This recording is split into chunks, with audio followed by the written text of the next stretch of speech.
Well, thank you everyone for coming, particularly on a day like today. Before we begin, I just wanted to take a moment and just have a moment of silence for those who are up north doing the big search, and the families and the friends and the community at large who is suffering trauma right now. Ironic, isn't it? Let's just take a moment, please.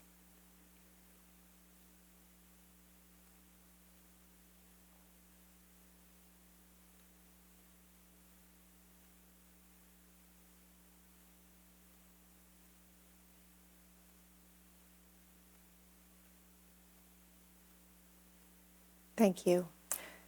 So today we were supposed to have this whole area filled with law enforcement.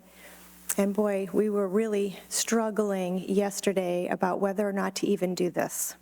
Is it respectful or disrespectful to do it or not do it? It was really quite the conundrum.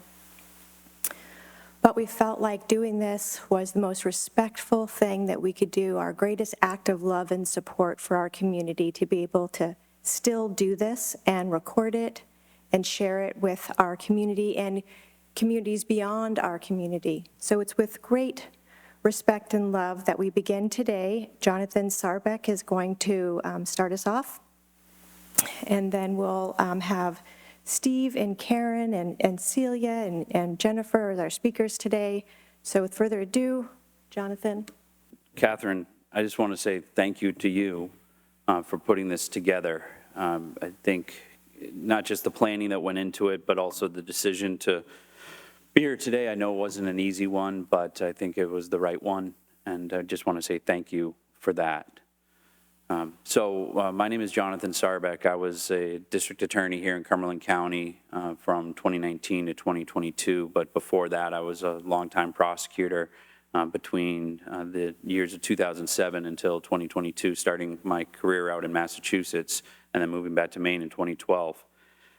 The importance of this conference, I think you all realize, because otherwise you probably wouldn't be here, is really to talk about trauma and resilience. And I think that's something that we all know about, but we rarely talk about. And the state of Maine right now, unfortunately, is going through a traumatic event, just like Catherine just said. And even if people don't realize it at this time, I think most people in this room do.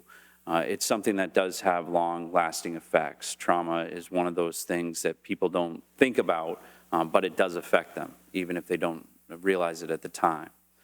And right now, when you have 18 people who have lost their lives and 13 people who are battling for to survive, and just the senseless act of violence that this brought about 2 nights ago is really something that, as this manhunt goes on, it really does and can have long-lasting effects, and it's so important to recognize those effects.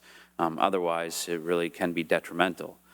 I always look at, when I think about trauma and resilience, at adverse childhood experiences and people understanding about the traumatic events, or excuse me, the effect that traumatic events can have on children, and how that really does affect people going forward in life.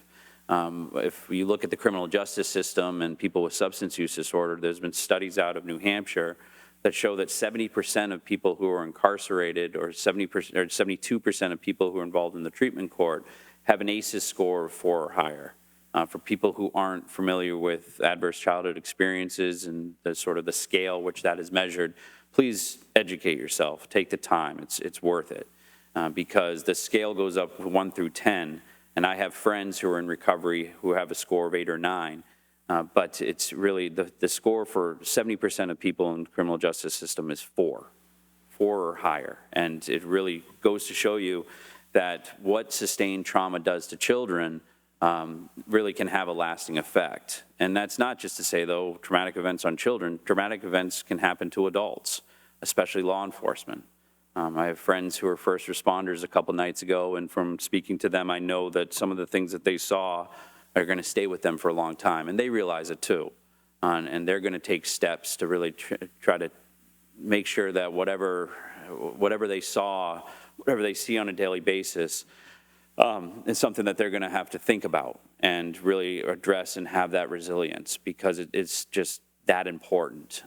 We all go through our lives and things change in your life for the better.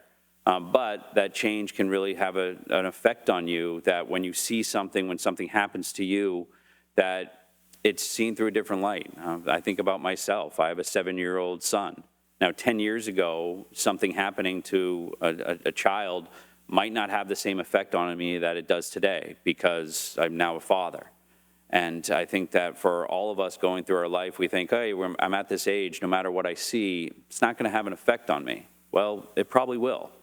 And when you really take that time to learn about resilience and to learn about what you can do to address that, it's really that important. It's important for yourself, it's important for your loved ones, and it's important for the community itself. And we know that there are successes that we have when it comes to traumatic events, that people can bounce back, that people do bounce back, that they can show that resilience. And I think if you're here, you know Catherine's story. But hearing Catherine's story as a survivor of human trafficking, as a survivor of exploitation, child exploitation, and seeing what she does now and what she does for us as a community, demonstrates every single day that resilience is there, resilience happens, resilience is within everybody, and you can always bounce back from these traumatic events. The key is recognizing them, learning that they're happening to you, learning that they're happening to somebody else, taking that step for yourself, taking that step to really try to make sure that that person knows what they're going through, because if we don't, they can have an effect that, yes, it might not be in that moment, but maybe down that road, it's going to come up. Or they're going to take that step, and instead of actually addressing it, they're going to use something else to address it, like drugs or alcohol. And that can obviously have a detrimental effect on themselves, their family, and the community. So I just want to say thank you to all of you for being here. And I also want to say thank you to all the first responders and the people who are out there right now doing this manhunt, trying to find this individual and bring him to justice. So I appreciate you all being here, and I appreciate your time this morning.